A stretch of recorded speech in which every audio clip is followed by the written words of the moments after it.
Dumpster diving म्हणजे की कचऱ्यातून माहिती गोळा करणे. ऍक्च्युली कचऱ्यातून माहिती गोळा केली जाते. जसं आपण दिवाळीत साफसफाई करतो, नवीन वर्षी साफसफाई करतो, तर आपल्याकडे खूप झेरॉक्स असतात.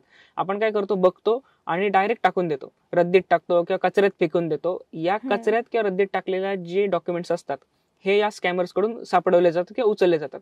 मग आता याच्यामध्ये आपला रद्दीवाला सामील आहे का, तर नक्कीच नाही, पण कुठेतरी या गोष्टी त्यांना मिळतात.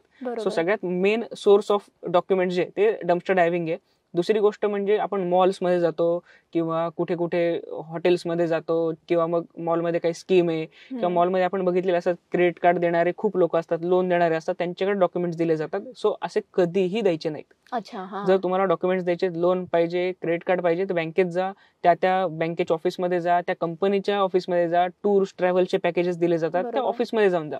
रस्त्यावरती कुठला तरी स्टॉल आहे, रस्त्यावरती सिम कार्ड विकले जातात, त्यांच्याकडेही कधी डॉक्युमेंट्स द्यायचे नाही. सो या 3-4 गोष्टीमधून आपले डॉक्युमेंट्स लीक होतात आणि त्या डॉक्युमेंटचा असा खूप मोठ्या प्रमाणात वापर केला जातो.